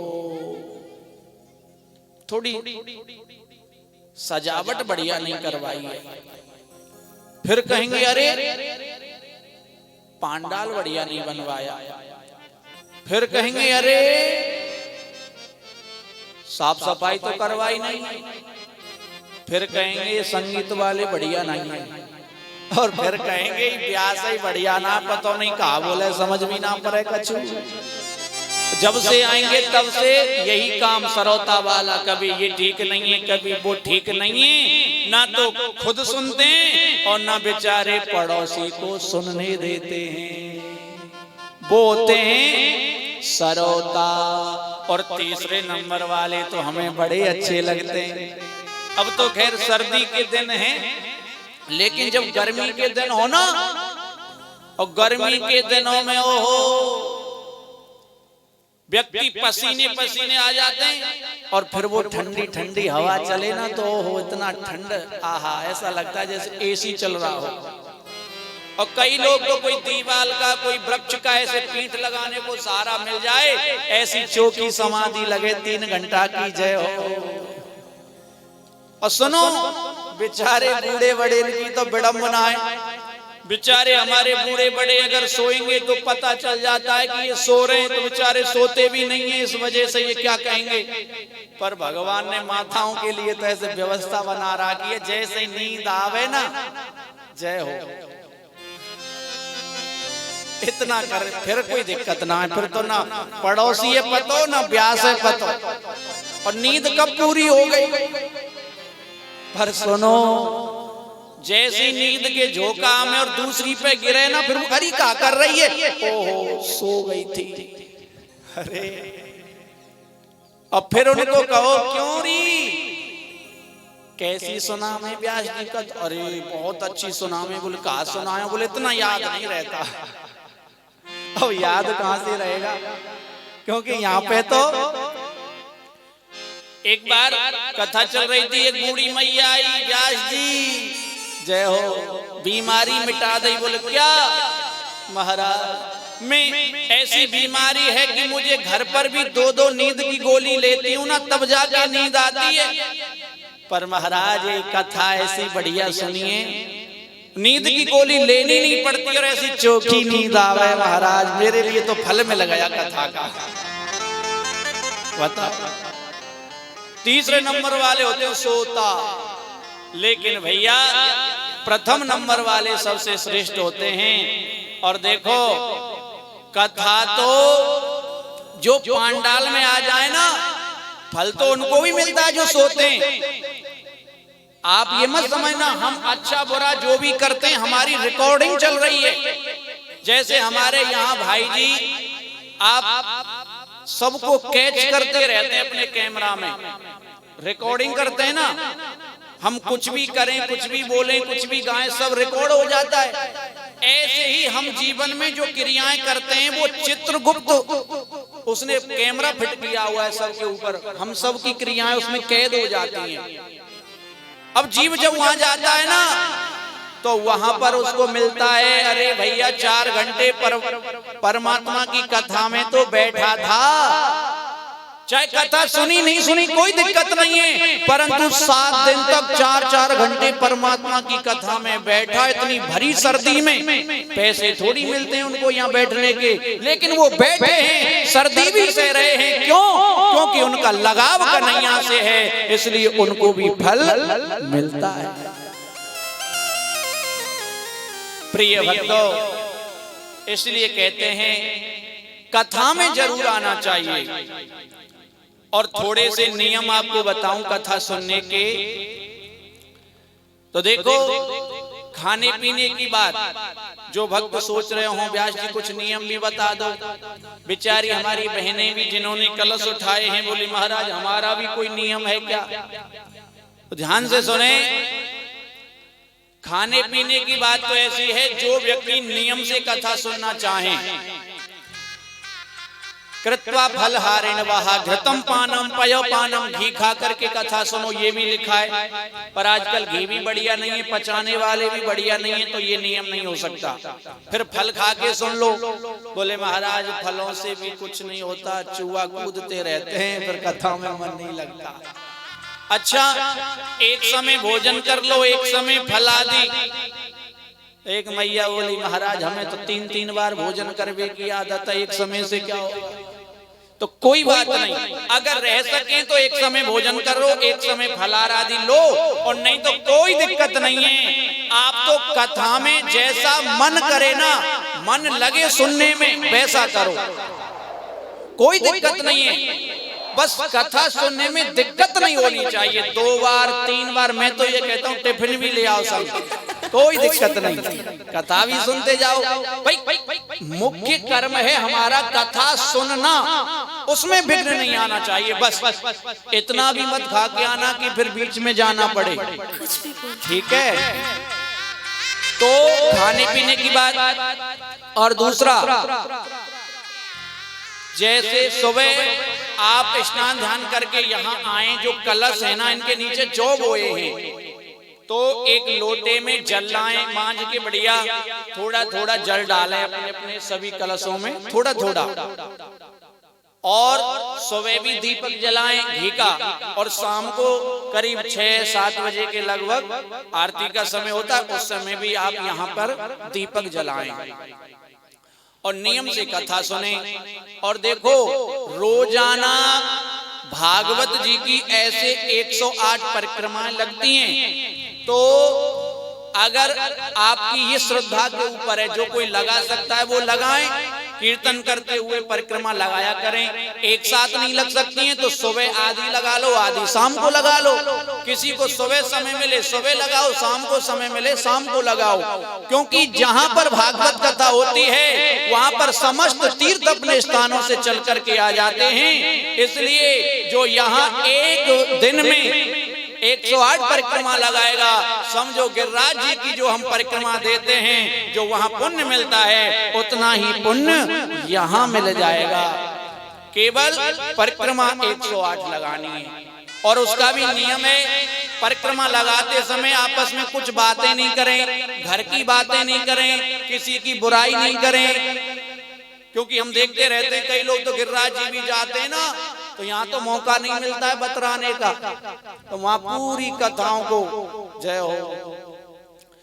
ये नहीं, एक माला ले लो और माला लेकर के बस जप करते रहो, कीर्तन करते रहो और परिक्रमा दो, तब जाकर के हमारी परिक्रमा सार्थक होती है। ये तो खाने पीने की बात, और दीपक आदि सभी जलाया करें, बाकी और कुछ ज्यादा कठिन नियम नहीं है। और भैया, ये सार्वजनिक कार्यक्रम है, तो इसमें जैसे यहाँ पर सभी मंडल आदि बने हैं, सभी देवताओं के स्थान हैं, तो आप सब जिसकी भी इच्छा हो पूजन कराने की, महाराज कल हम पूजन कराना चाहते हैं, 1 जोड़ा 2 जोड़ा 3 4 5 जितने भी हो, जोड़ा से पूजन होगा। और आप एक दिन पहले ही बता दिया करें कि कल हमें पूजन करना है। बड़ा सौभाग्य होता है उनका जो ऐसे अवसर पर इसमें भाग लेते हैं। और आप तो बड़े भाग्यशाली हैं कि अनाश्रुति ये गंगा स्वयं ही चल करके आपकी नगरी में आई है। ये तो भैया 7 दिन बहेगी। अब भाग्यशाली वो होंगे जो इस भागवत रूपी गंगा में खूब गोता लगाएंगे, और बेचारे जो रह जाएंगे ना, वो बाद में पछताएंगे, क्योंकि ये समय जीवन में नहीं आने वाला दोबारा। एक दिन निकल गया, 6 दिन और बचे हैं। आपको बस उस समय को गोविंद के लिए समर्पित कर दो। अरे काम धंधा जिंदगी भर का है, कथा मात्र 6-7 दिन की है, वो भी 4-4 घंटे। इसलिए आप कथा सुनने आओ, समय निकालो और सुनो। आज तो आप आए हैं अकेले, लेकिन कल से एक व्यक्ति, कम से कम 2-2, 3-3 व्यक्ति और पकड़ के लाएंगे, चलो कथा सुनने। क्योंकि आपके कहने से अगर कोई कथा सुनने आता है तो उसके 100% में से 10% कहने वाले को भी पुण्य मिलता है। इसलिए ज्यादा से ज्यादा संख्या में आया करें। जय श्री राधे, जय श्री कृष्णा। बोले श्री बांके बिहारी लाल की जय।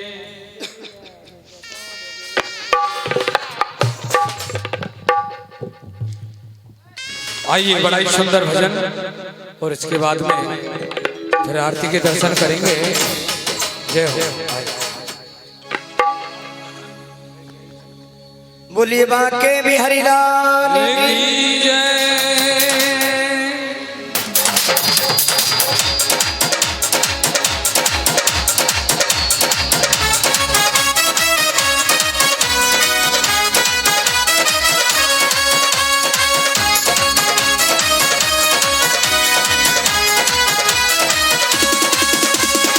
देखिए बताया, इंसान का सारा जीवन घर गृहस्थ में निकल जाता है, हमें फुर्सत नहीं मिलती 1 मिनट के लिए भी। अरे तू तो फंस फंस गोर माकड़ी का जहरा में कोला के मन मारा में हो तू तो फंस गयो माकड़ी का जाला में कोला गए मनमाला में। गाली बजाइए तू तो फंस गयो माकड़ी का जहरा में कोला के मन मारा में हो तू तो फंस गयो माकड़ी का जाला में कोला गए मनमाला में।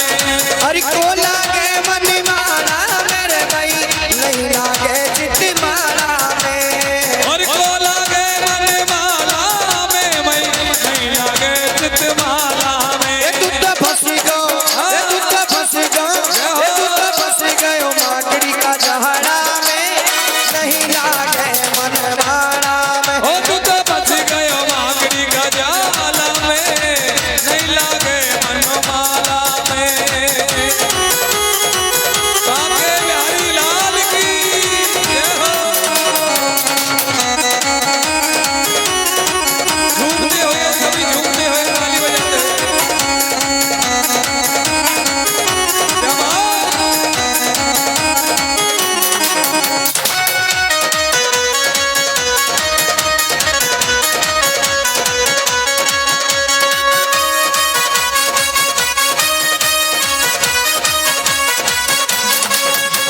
अरे या मारा मीरा बाई जी ने फेरी या मारा मेरा भाई जी ने तेरी अरे या मारा रे मीरा बाई साने फेरी या मारा मेरा भाई जाने फेरी। अरे बाई साने फेरी मीरा दीदी साने फेरी अरे भाई जाने फेरी मेरा जी जाना फेरी।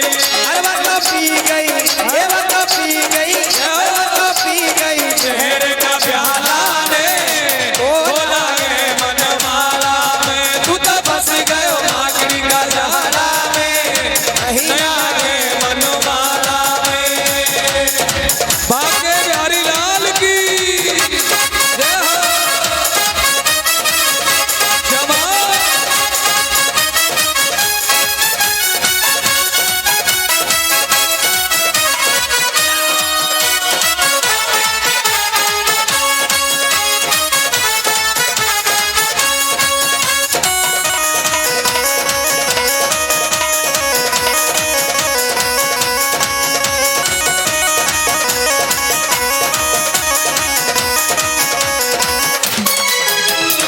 अरे या मारा रे नरसिंह जी ने फेरी या माला नरसी जी ने फेरी। अरे या मारा रे नरसिंह जी ने फेरी और या माला नरसी जी ने फेरी। अरे नरसिंह जी ने फेरी भाई नरसिंह ने फेरी ओ नरसी जी ने फेरी देखो नरसी जी ने फेरी। ये बाको भात ये बाको भात भरायो बंसी वहरा ने कोला गए मन मारा में हम तो बात भरा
डगमग हाले नाड़ तेरी मुंडा छूट लाड़ रे डगमग हाले नार तेरी मोड़ा छूट लाल रे अरे डगमग हाले नाड़ तेरी मुंडा छूट लाड़ रे हाले नार तेरी मोड़ा छूट लाल रे अरे बेटा पोता न्यू उठ बोले बेटा पोता यूं उठ बोले राम आए कभी उठावे गौर कब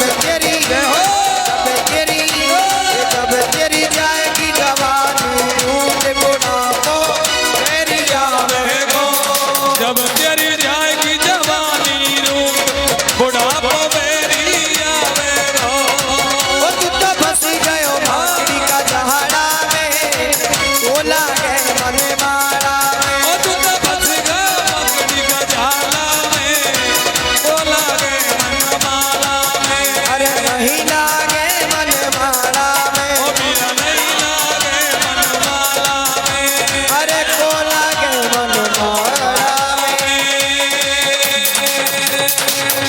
बोलिए वृंदावन बिहारी लाल की जय अब सभी अपने अपने जगह पे खड़े हुए